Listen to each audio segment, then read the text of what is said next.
बोलिए, आप इतना जल्दी आ गई मार्केट से? आप तो बोली थी आप किसी काम से गई हैं। भाभी ये देखिए मेरे हाथ में क्या है। ये तो वही वाला पर्स है जो मैंने उस दिन मार्केट में देखा था, मुझे बहुत पसंद आया था। कुछ याद आया आपको? पर दीदी ये आप अपने लिए न्यू बैग लेकर आई हैं क्या? अरे नहीं भाभी, मेरे पास तो कितने सारे बैग हैं। इसे देखकर कुछ याद नहीं आया आपको?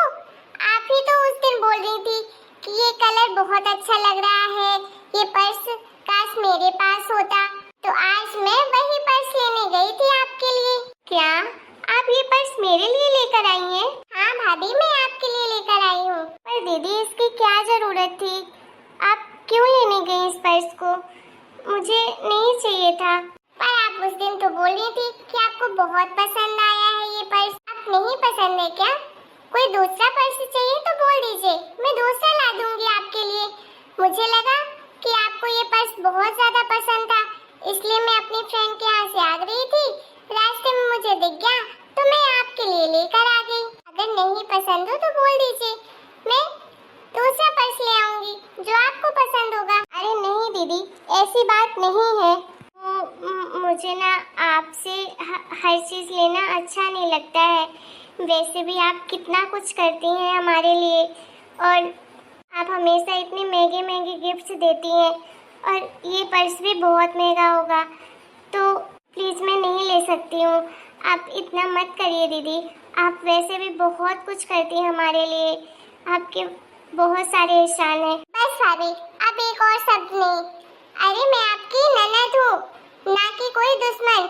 अरे मैं अपने भाभी के लिए नहीं करूँगी, अपने मायके वालों के लिए नहीं करूँगी, तो किसके लिए करूँगी? और आप इतना क्यों सोचती हैं?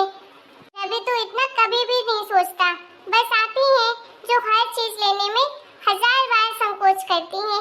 अरे आपकी ननद आपको खरीद के दे रही है। पर दीदी हमेशा आप ही हमें देती हैं, हम तो आपको कभी कुछ नहीं दे पाते हैं। आप मेरी ननद है, देना तो मुझे चाहिए आपको, लेकिन मैं कभी भी कुछ नहीं देती आपको। कैसी बातें कर रही हैं भाभी आप? कहाँ पर ऐसा लिखा है कि हमेशा भाभी ही ननद को दे, ननद कभी भाभी को न दे? अरे जिसके पास होता है वही देता है। और आप वैसे भी मेरे यहाँ रहती हैं, तो मेरा फर्ज बनता है ना आप लोगों का ख्याल रखना। और इसमें कुछ गलत नहीं है, मैं आपके लिए लेकर आई हूँ और आपको रखना ही पड़ेगा। और इतनी सोचने की जरूरत नहीं है, आपके ननद के पास, आपके नंदोई के पास बहुत पैसे हैं, तभी तो आपके लिए हम कुछ कर पाते हैं। आप चुपचाप से रख लीजिए, संकोच मत करिए, नहीं तो फिर डांट पड़ जाएगी आपको। ठीक है दीदी, आप इतने प्यार से कह रही हैं तो मैं रख लेती हूँ, लेकिन प्लीज आप हमारे ऊपर इतने पैसे खर्च मत करिए, अच्छा नहीं लगता है। कभी नंदोई जी कुछ बोल दिए तो? अरे वो कुछ नहीं बोलेंगे, क्यों बोलेंगे भला वो? और मेरे सामने वो बोलने की हिम्मत रखते हैं, तुम्हें ऐसा लगता है भाभी? थैंक यू सो मच दीदी, ये पर्स मुझे बहुत अच्छा लगा। अरे भाई, ननद भाभी के बीच क्या बातें चल रही हैं? अरे कुछ नहीं मम्मी, वो मैं बस भाभी से बात कर रही थी, उनके लिए मैं उनका फेवरेट पर्स लेकर आई हूँ ना, तो भाभी लेने से मना कर रही थी, तो मैंने बोला भाभी को कि ये तो हमारा फर्ज बनता है कि मैं आपकी जरूरतों को, आपकी ख्वाहिशों को पूरा करूँ। आखिर ननद हूँ, इकलौती तो है मेरी भाभी, अब उनकी विश तो मैं पूरी कर ही सकती हूँ।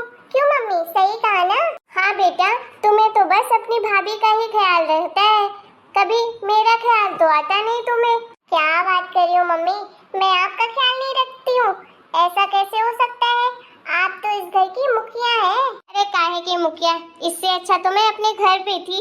तू ही मम्मी मेरे घर आ जाओ, मेरे घर आ जाओ, तेरे चक्कर में आ तो गई, लेकिन अच्छे से मेरा ख्याल भी नहीं रख पा रही है। तुझे तो बस भाभी का ख्याल रहता है पूरा दिन। 3 दिन से मेरे कमरे की एसी खराब है, बनवाया क्या किसी ने?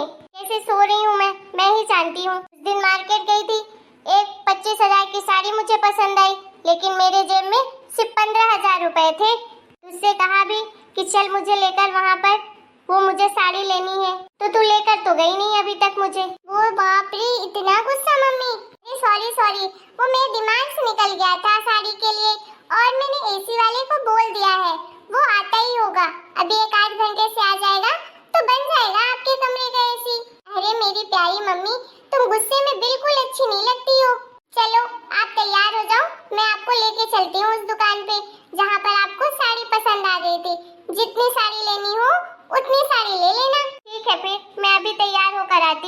दामाद जी से पूछ लेना, वो कुछ ना बोले कि तूने पैसे खर्च कर दिए। अरे मम्मी, आप दामाद की टेंशन क्यों लेते हो? मैं हूँ ना, सब मेरे ऊपर छोड़ दो।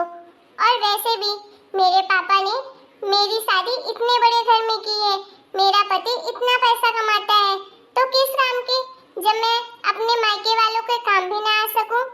अब मुझे तो अपने मायके की कंडीशन पता है ना, फिर भी मेरे पापा ने इतने बड़े घर में शादी की, यही सोच कर किया था ना कि बेटी ऐश करेगी।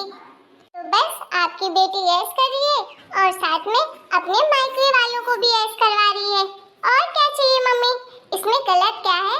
हमेशा मायके वालों का फर्ज थोड़ी ना होता है बेटी को खुश रखना, बेटी की जरूरतें पूरी करना। बेटी का भी तो अपने माँ बाप के लिए, अपने भैया भाभी के लिए कुछ फर्ज होता है कि नहीं?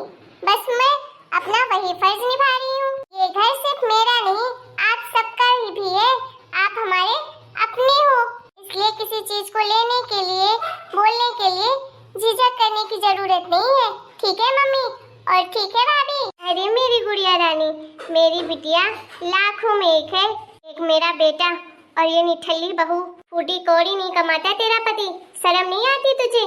तू भी खा के यहीं पड़ी रहती है और तेरा पति भी। अरे मम्मी, अब आप भाभी के ऊपर क्यों चढ़ने लग गई? अरे भाभी की क्या गलती है इसमें? और कोई बात नहीं, भैया नहीं कमाता तो क्या हुआ, उसकी बहन है ना, सबका ख्याल रखने के लिए। फिर क्या जरूरत है उसे कमाने की? आप फालतू में भैया को और भाभी को डांटा मत करो, मुझे बिल्कुल अच्छा नहीं लगता है। आपको जो चाहिए वो आपको मिल जाएगा, बस फिर किस बात की टेंशन है आपको? तेरी भाभी के मुंह देख लेती हूँ ना, मेरा पारा गर्म हो जाता है। अरे मम्मी, इतनी अच्छी तो भाभी है। चलिए आप ये सब छोड़िए, जाइए जल्दी से तैयार होकर आइए, मैं आपको लेकर चलती हूँ साड़ी दिलवाने के लिए। ठीक है बेटा, अभी आई मैं। भाभी, आप मम्मी की बातों का बुरा मत मानो, उनका नेचर तो आप जानती हो कैसी है वो, हमेशा से ही ऐसी थी। आप तो उनकी बातें एक कान से सुनो और एक कान से निकाल दो। कोई बात नहीं दीदी, मुझे मम्मी जी की बातों का बुरा नहीं लगता है। मुझे तो बस इस बात की चिंता रहती है कि अभी तो आप सब कुछ संभाल रही हैं, हमारे खर्चे भी उठाती हैं, लेकिन अगर ये नौकरी नहीं करेंगे तो कब तक आप हमारा बोझ उठाएंगी? जिंदगी भर उठाऊंगी भाभी, आप चिंता मत करिए। और आप भैया को भी कुछ मत बोलिएगा, ठीक है? अभी देखिए कौन आया है। कविता दीदी, आप यहाँ? मेरा मतलब है कि आप अचानक से यहाँ कैसे आ गई? अगर आना था तो फोन करके बता देती। अरे भाभी, मुझे खुद ही नहीं पता था कि मैं यहाँ पर आऊंगी। वो तो मेरी ननद आई थी मेरे मायके में और उन्होंने कहा कि 2-4-10 दिन मैं हूँ यहाँ पर, आप तब तक अपने मायके हो आइए। मम्मी के जी का ख्याल रखने के लिए थी ननद जी मेरी, इसलिए मैं आ गई आप सबसे मिलने के लिए। और मैं आपको और भैया को सरप्राइज देना चाहती थी, इसलिए नहीं बताया फोन करके कि मैं आने वाली हूँ। कैसा लगा मेरा सरप्राइज? अरे कविता दीदी, इससे सरप्राइज करते हैं, ये शौक देना कहते हैं। क्या क्या बोला भाभी आपने? अरे मेरा मतलब है कि आप लोग जानते भी हो सरप्राइज देना किसे बोलते हैं। गांव के लोगों को ये सब नहीं पता होता ना, इसलिए। नमस्ते कविता दीदी। वो दीदी का मतलब ये था कि आप यहाँ पर आए तो हमें बहुत अच्छा लगा, आपका सरप्राइज तो बहुत अच्छा लगा हमें। वैसे भी दीदी बोल रही थी कि आप आती नहीं है, बहुत दिनों के बाद इस बार आप आए हो। और कोई रास्ते में परेशानी तो नहीं हुई? आप मेरे भाभी की भाभी है ना? नमस्ते। हाँ हाँ मैं ही हूँ। नहीं नहीं, कोई परेशानी नहीं हुई, बहुत अच्छा लगा आपसे मिलके। मुझे भी दीदी। अरे वाह भाभी, आपके हाथ में जो पर्स है बहुत सुंदर लग रहा है। अरे दूर से देखने के पैसे नहीं लगते हैं, सुंदर तो है ही। पता भी है दीदी आपको कि कितने का ये पर्स है जो मेरी भाभी ने लिया है? महंगा ही होगा। महंगा नहीं, बहुत महंगा है। 15,000 रुपए का वो पर्स है। क्या? मुंह बंद कर लीजिए, मक्खी घुस जाएगी। सच कह रही हूँ, 15,000 का पर्स है। हाँ होगा, तभी तो इतना सुंदर है। बहुत अच्छा लगा भाभी आपका ये पर्स। अरे ये सब छोड़िए, आप तो बैठिए, मैं आप सबके लिए चाय बना कर लाती हूँ। अरे भाभी, आप ही ना?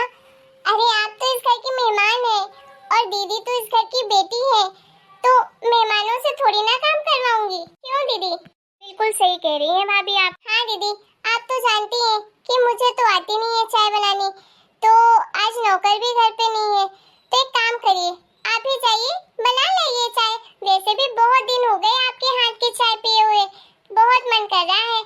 आप बहुत अच्छी मसाला चाय बनाती हैं। अरे नहीं नहीं दीदी, वो अभी थक गई होंगी ना। अरे भाभी आप चुप रहिए। हाँ सही है, ये मेरा ही तो घर है।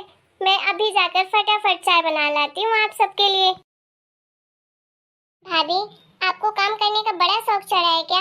मैंने कहा ना, मेरी ननद रानी यहाँ पर आई है तो थोड़ा मेहमान नवाजी हमारी करने दीजिए। और आप जाइए अपने कमरे में आराम करिए। पर दीदी इसे अच्छा नहीं लगता ना कि वो यहाँ पर आई हैं और काम करेंगी और मैं आराम करूँ। भाभी जितना बोला है उतना करिए, जाइए अपने कमरे में आराम करिए। ठीक है। अब आएगा मजा। इसके आगे की स्टोरी और भी इंटरेस्टिंग है, तो अगर नेक्स्ट पार्ट देखना चाहते हैं तो जल्दी से वीडियो को लाइक कर दीजिए और चैनल को सब्सक्राइब कर दीजिए। मिलते हैं नेक्स्ट